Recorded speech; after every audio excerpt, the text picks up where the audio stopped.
Good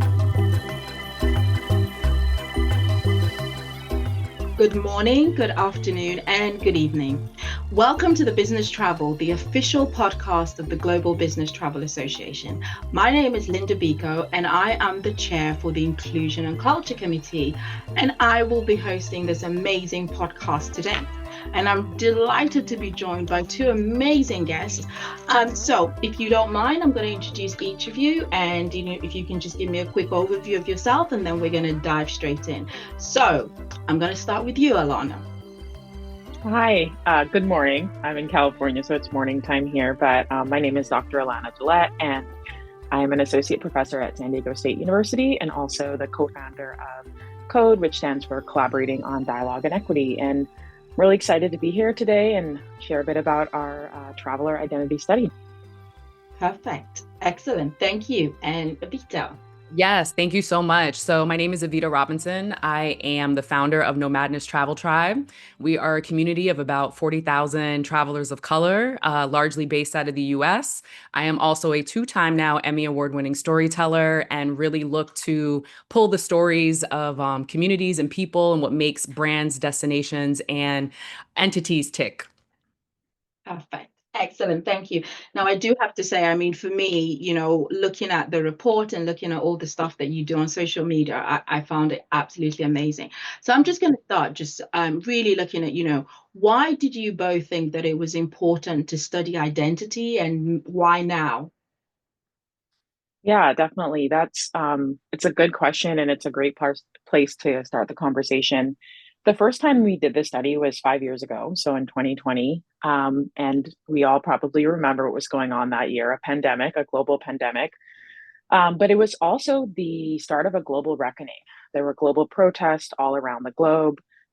Corporate organizations made pledges, DEI pledges, travel brands were really following suit.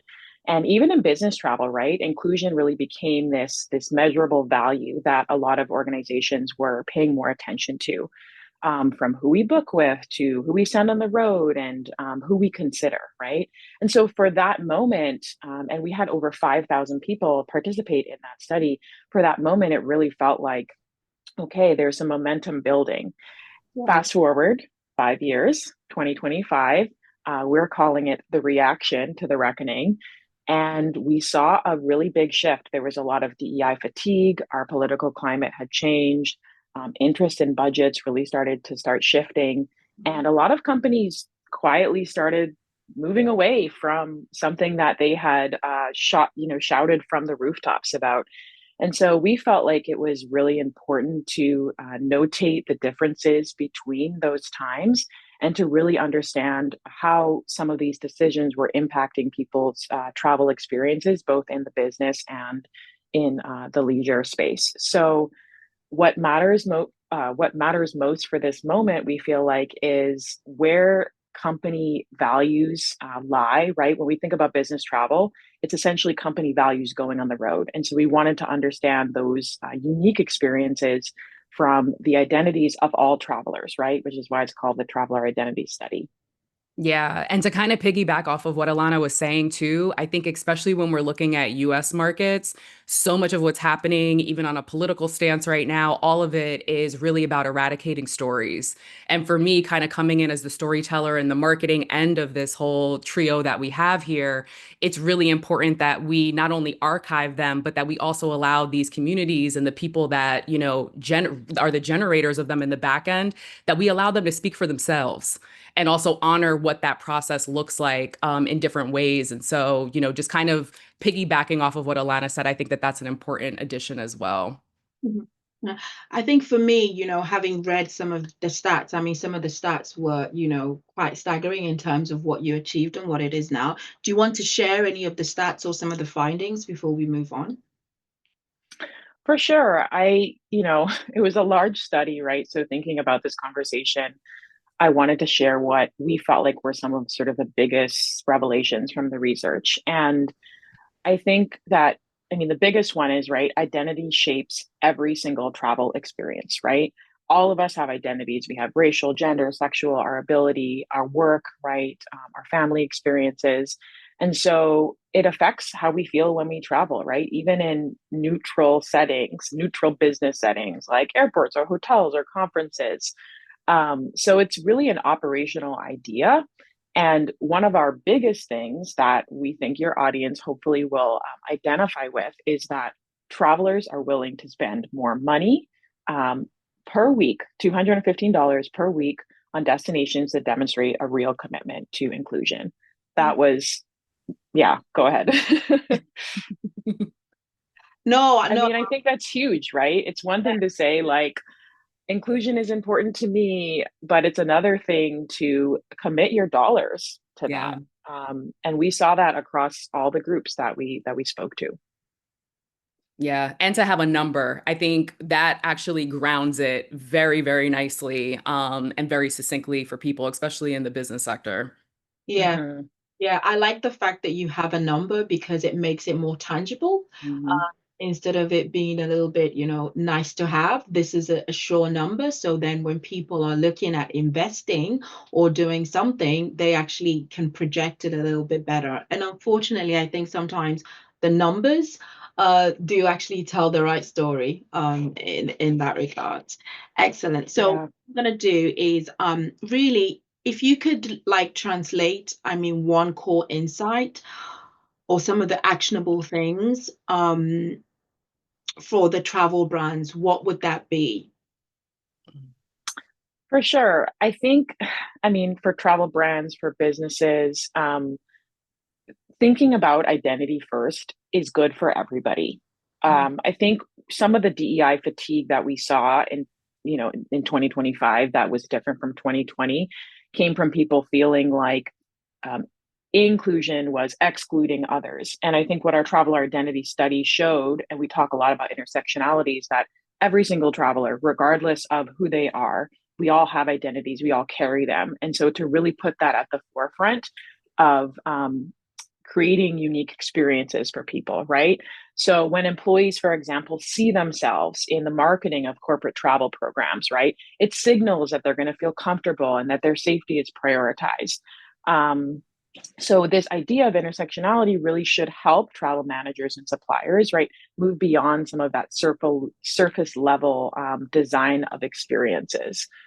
So thinking about those things whenever you are choosing the place for them to stay, choosing the vendors that they should engage with when they're there, right? Making sure there's a diversity of vendors of restaurants and gifting companies and excursions and places for them to engage with, because I travel for business all the time, and everybody knows that people mix business and leisure.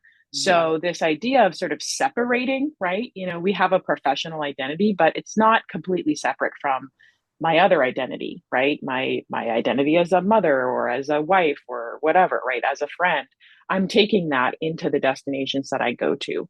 And so I think the more that we incorporate those things, Mhm. people have a better business travel experience. And then they may come back for leisure or stay a little longer for leisure or decide to bring their family because they're really feeling welcomed and safe in that environment.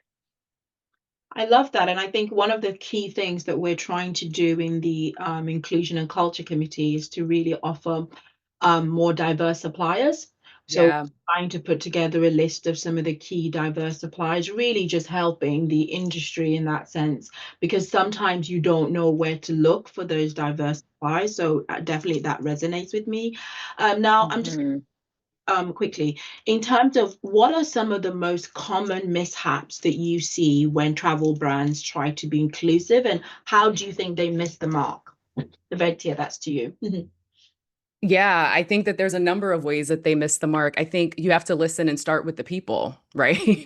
Like literally. And if there is a way for you to be able to like get feedback, work with these authorities and these trusted voices, don't try to reinvent the wheel. You don't need to do that, right?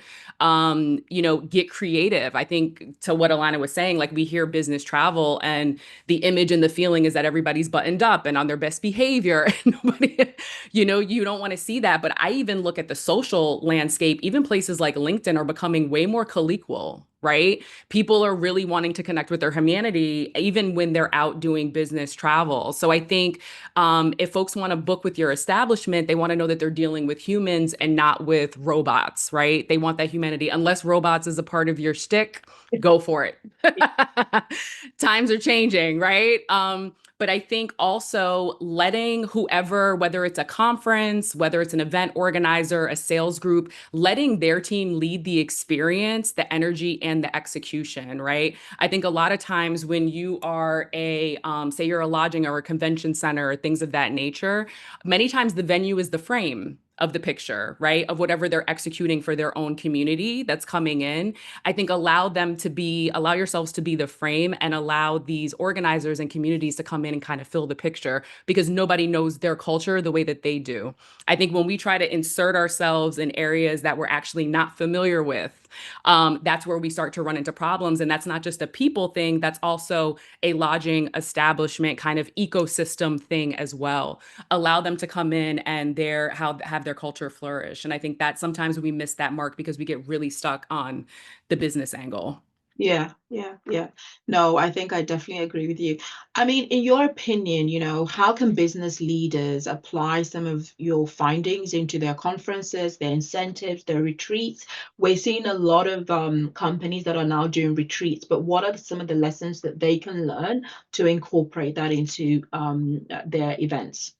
Yeah, understanding that some of the same rules for the tourism industry apply. I think it makes me think about like how in the US we have different organizations like the Divine Nine Sororities and Conventions, NAACP, National Association for Black Journalists. These large communities, they not just drive like the diversity into the hotels and establishments, but they have a big economic impact when they do show up and show out. And many times they actually repeat this on an annual basis. So I would say seeing, if you're a hotel owner or manager, more and more you're seeing also user generated content as well. So looking at those type of contracts where planners and or influencers or storytellers like myself can kind of come into an establishment and not only post on socials, but also leave the establishment with photo and video assets for future use that can continue to build revenue over time. And I think that this is important because one of the things that we came up with our data set too was that 50% of our respondents, they said that they want both short and long form storytelling when it comes to travel content. And also 53% of the respondents use content creators and influencers for different types of travel decisions. And I think that while that's cool and it's very social focused, that also includes event planners, group sales managers, and making it applicable to your sector of the tourism market. So kind of like bridging these worlds in a way that's effective for how you want your, whether it's an advisor or a lodging space or a convention center to actually be shown up and projected out to the public. I think Yeah, and sorry. No, no, go I ahead. was just thinking back to something you said earlier about Yeah. you all are providing a list, right? A list maybe of local or underrepresented businesses, and that's something that Evita and Nomadis tribe does as well here in the US. And so it's like going to that list and choosing some of those local businesses and really thinking beyond like compliance-based inclusion, right? When you think about, in the US, we have the ADA compliances, right? So considering other things, right? That is important, but that's the law, right? Go above and beyond, right? Think about maybe gender inclusive restrooms or sensory friendly zones or different food that respects different cultures, right? There's a lot of different ways that you can think about your audience and just put those little touches in, and they will definitely notice, especially when you think about event experiences. That makes a difference. And Absolutely. yeah, I know so just wanted to ad lib. Yeah, no, and actually it makes me think about No Madness Fest, right? So for 5 years, No Madness has also executed No Madness Fest, which is a festival for BIPOC, not just content creators, but also just like travelers. And we actually we have Industry Day that bridges a lot of corporations and destinations with different influencers that are trying to come up. But in building out No Madness Fest for 5 years, not only is it a 10-month ordeal, but you're talking about everything from we get as granular as what is the bathroom experience Wow. like for these people. And it's funny, our Newark festival that we had coming right out of COVID when we took a break, one of the biggest compliments that we got in the feedback was you all had not just an attendant, but you had a slew, like an amount of amenities in the bathroom of this event. And so again, it's not just the ADA, but what is the experience? Like, what do you want people to feel? What do you want them to leave with that will take a positive impression and for them to go forth and talk about it, you know, when they leave the event or the establishment? Get granular, get creative, think outside of the box, but also put yourself directly in other people's shoes, right? What do you want to experience and how do you want to experience it? I think that's super important. And sometimes it goes completely over folks' heads. Mhm. I think one thing that I found interesting was that, when I was talking to some of my colleagues who are event planners, a lot of them tend to use Instagram to plan their next event. And I Yeah. find that really interesting because sometimes you wouldn't think that, it's a platform that is used so often. And I think, one thing that you said that resonated with me is that when a company's trying to build culture, Hmm. now, this is a very good way to use this event platform if you're doing an event or whatever it is to really enhance that culture. And what we're seeing is, and maybe you can give me some insight, is that especially with the rise of the Gen Zs, their requirements are a little bit different. Could you maybe talk a little bit about Yeah. that particular aspect? Well, we're in a visual culture, you know, like video is king. And so Instagram also allows you to kind of like keep pockets. I have all of these saved folders. I have found my Emmy award-winning videographer that I have now used all around the world. I found him off of somebody else's event video. Like literally from makeup artists that we end up using to event venues. If we see something beautifully executed that also has the energy that we're trying to bring to our community, we are so visual that we also create our own personal archives, you know, to be able to go back. I may never land in Switzerland at some point in time, but if I see a venue and I know that there's an event, or if I have people in my community as a fellow entrepreneur who I know execute events, if there's a restaurant that really pops out to me, that is all something that we kind of cultivate and create our own internal systems and lists and then can cultivate out to the rest of our community. And so I think absolutely use social media because that's the proof is in the experience. Also, people are very vocal on Instagram. So something can look great, but if the experience was not, you're also going to know that in the comments. So it's also like your vetting system and your like focus group. That is so true. That is so true. So just looking at in terms of business travel and looking at, how can, business travel leaders, how can they really measure everything? Like how can they measure to make sure that what they're doing is successful? Can you give us some insight into that? Yeah, definitely. And we were talking about that earlier, right? With the $215 more, right? At the end of the day, it is a business. Travel and tourism is a business. Um, so I think, I mean, measurement is all about actually measuring, right? Making sure that you're serving your attendees before, during, and after to see are these, new experiences or things that maybe you spent a little extra money on, are they really making a difference? And curating not just what you think.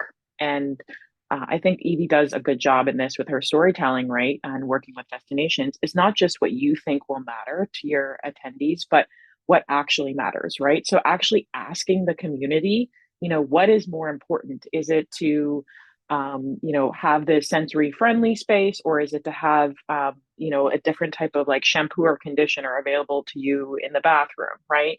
Like, what is it that really matters to you, and what are you willing to pay more for? Because we understand when you're planning events, you can't do everything for everybody, but it is important to think about what can we do that would make a difference for our attendees. And I think, I mean, you'll notice it. You'll notice it in the people who, the amount of people who decide to come to your event. You might notice it, like Evie said, in the comments, if you will, whether that be on social media. Like people really do want to share and hear authentic experiences from others, and so don't miss that. I think a lot of brands and destinations, they make the mistake of creating content that's beautiful, well shot, and they share it, And then everybody's in the comments like, that wasn't my experience when I went there. This is fake, you know? So if you're going to do something, like choose one thing and do it well instead of choosing five things and saying that you're doing it and getting a beautiful video, but not really being able to deliver because people will see through it for Yeah, I would sure. also say, as somebody who's executed these events for years, anonymous feedback is particularly and specifically really informative. I do think that there is a difference between what people say when their name is attached to something versus what they say when it's not. And I think we've also seen that, Alana, with the data research and kind of follow-up workshops that we've done with different entities and different tourism boards. When we go into their, their workforce and we're working with them on diversity and taking stock on what their internal processes look like, we've surveyed their stakeholders locally, we've surveyed their internal, C-suite teams. We've also gotten the rest of their staff on board. And there are things that come from that may produce uncomfortable conversations, but they actually produce tangible results when they are looked at, assessed, addressed, and applied, right? And so I think that whether it's event-based or it's how you're working HR and your internal staff, there's something to be said for the anonymity, I hate that word, for the anonymous nature of of feedback. I do think it makes a very big difference. There's a safety net that people have there, and I do believe they are more honest. So one of the key things, and for our listeners, I think one of the challenges they have is, looking at any organization, what are some of the advice that you would give to them to make their travel more inclusive? What are some of the key points? And I would like both of you to give me, your take on this. Yeah. I can start off, I would say people first. That's always my thing. Really just people first, asking, going through that data, putting yourself in their shoes, walking through the process. That's a big thing for me, is allowing the community, your consumers, allowing them to inform the experience and being open to that, right? It's easy for us to kind of get recluse when we feel like we're being criticized, when we feel like what we've built is being criticized, but it's not about the criticism. It really is about trying to find a way to welcome the conversation to be able to build better. Yeah, and I would just add, don't try to be someone you're not, right? So if your destination, just for example, like doesn't have a really strong Black community or a really strong LGBTQ community, you can't just create it out of nothing, right? And so find out like what is something that people would be like, what is the local or indigenous culture that you could highlight that is authentic to your space that you could maybe bring into your organization and focus on that. Don't try to be everything. And also with that idea of people first, right? In our data, we found, and we found this in the last survey too, right? 95% of respondents said that feeling safe is the most important factor for them Yep. still, right? And so when we think of like the hierarchy of needs, right? Safety is, if you're not safe, it doesn't matter if you have a fancy whatever hotel or conference. And so really not ignoring that. And if you feel that your destination is unsafe for a certain group of people, how can you go above and beyond to help them to still come to your conference or your event or whatever it may be, and feel taken care of or feel like they know where to go if they feel that that feeling of unsafety. So it's very layered, you know. Yeah. But I think the more we continue to talk about it, the more that travel will thrive all around the world because at the end of the day, like Evita said, people first. Our identities go with us everywhere. And so we Yeah. need to keep talking about it. I think also that safety piece, especially for any entities that are based in the United States at this moment in time, it actually makes me think of one of the stats, Alana, where 60% of our respondents said that the current political climate has a considerable or significant impact on their travel decisions and experiences. In our data set, we even have a map of the way that people voted of states in the United States that they do not feel comfortable and safe going to at this moment in time. And it is very eye-opening to kind of see where the states fall, particularly I would say in that like top 20. And so there's no getting around that, especially if we're also talking about multiracial, multi-ethnic, diverse communities. You have to have that conversation right now because safety is at the top of everybody's mind with what's going on in the US.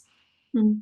I think just for me, just thinking or relating that to business travel, and I'm just imagining some of the road warriors that are traveling to certain destinations, and it's almost in terms of the organizations have to go back to them and ask them whether they still want to travel to some of those destinations and whether they still feel safe about those destinations, because that's quite a large number of people that 95% actually said about safety as well.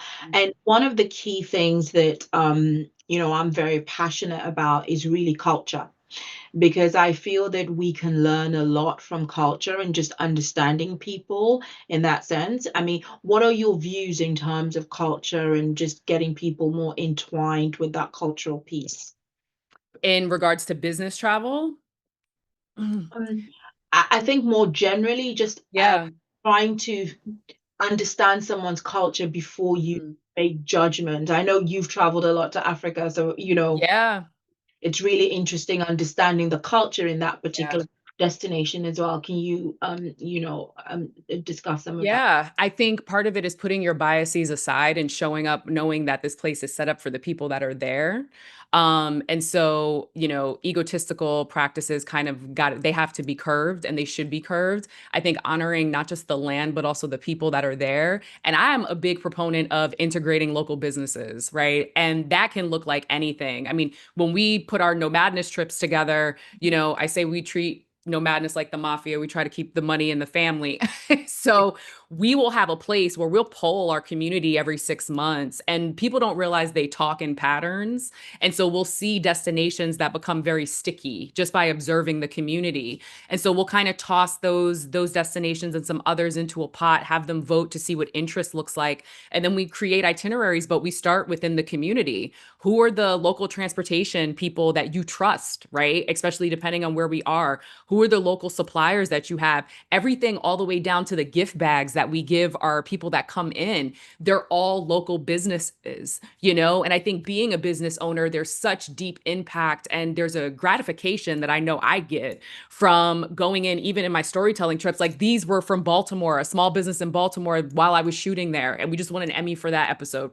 I am constantly trying to put money back into the hands of the community because they really are the lifeblood of the destination. They're why you show up, whether you realize it or not. And I think that it's important to honor that in such ways. So think about ways that you can take whether an experience, a masseuse, a tour guide, an artisan, a jewelry maker. I love artisan jewelry makers. These are things that allow you to invest back into the community, even if you're not staying there for an extended period of time. And so it also gives an opportunity for them to express their culture through whatever the medium is, to be able to have some trinkets and things for people to take home and be like, you know what? I love the way that meal was absolutely amazing. Those flavors. I need to take some of this back. That garment that this woman had on, where did you get that dress made? I need to find out and see if they can do this turnaround in 48 hours because I need to take this home with me. It's things like that that make such a big difference, that give you a sense of connectivity to a destination. And I think those are the things that are very important and very easily overlooked. I love that. I love the whole dress part because I've done some Yes, crazy listen.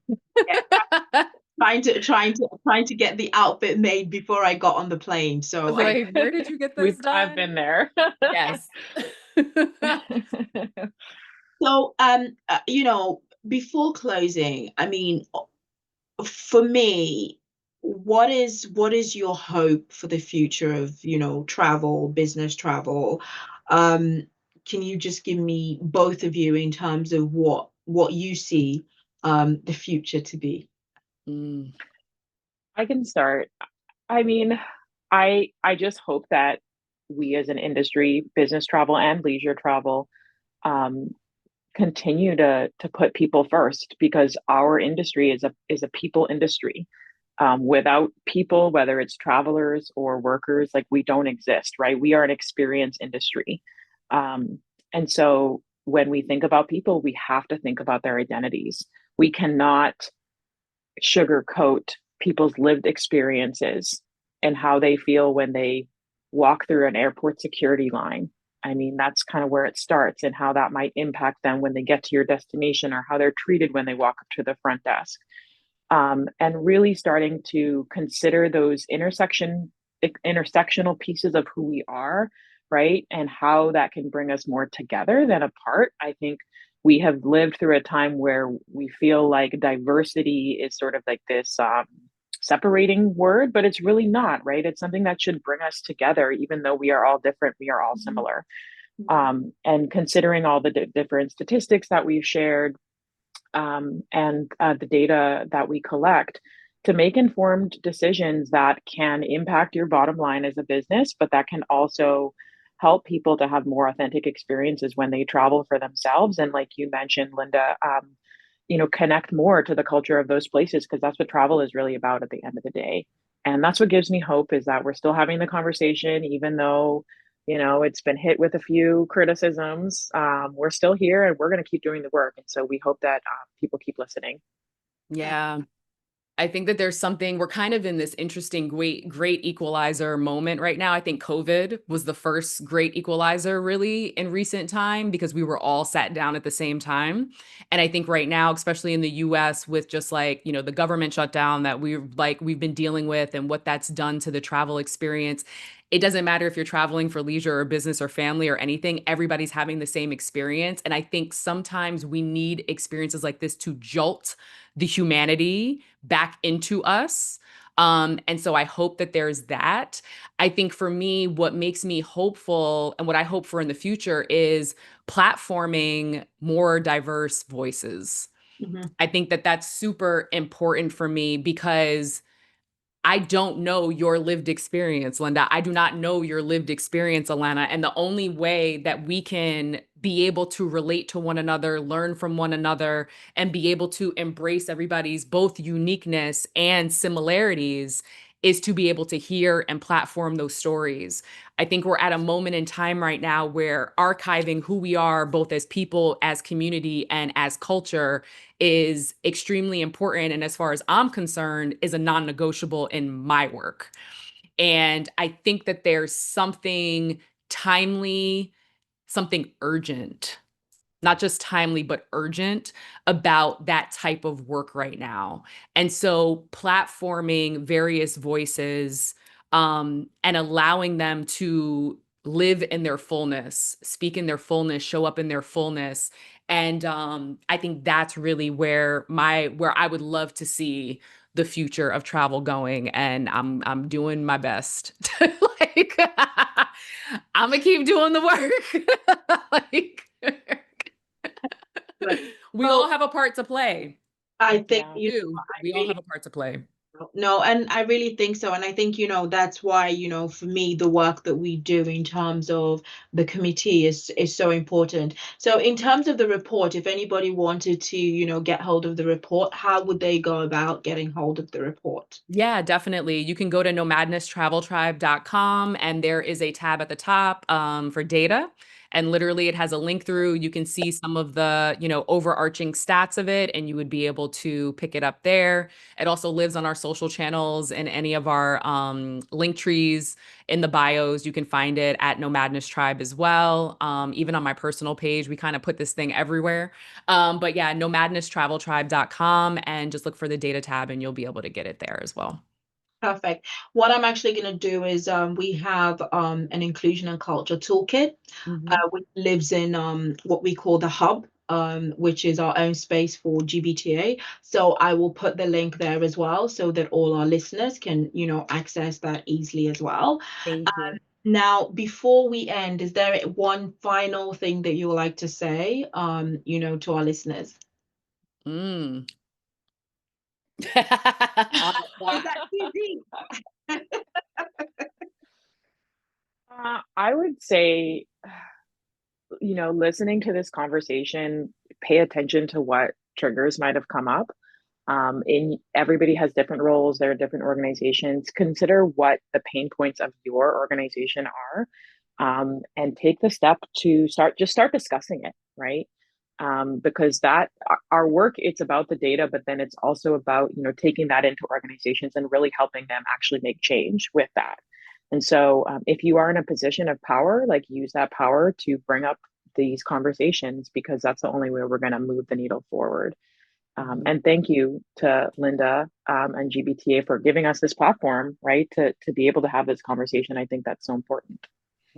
Thank you. I would say a lot of times when we hear the discourse on change, it comes with change takes so much time. And a lot of times that's used as a veneer, an excuse to not do anything or to allow things to fall by the wayside.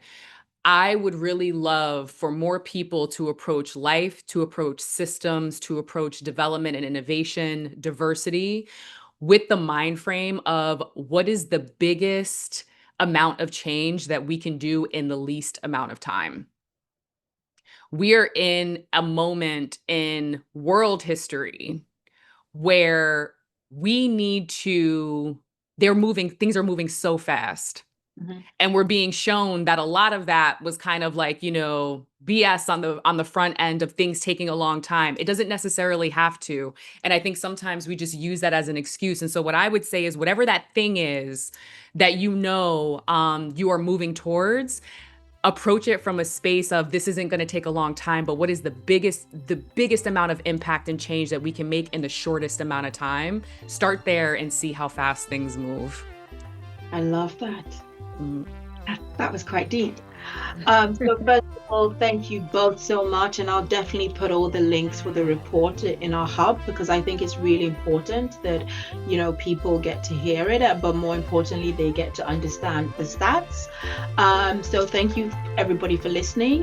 You've been listening to The Business Travel, the official podcast of the Global Business Travel Association. For more information and work on this, please visit our website, which is gbta.org, and be sure to rate this podcast. Thank you so much for listening.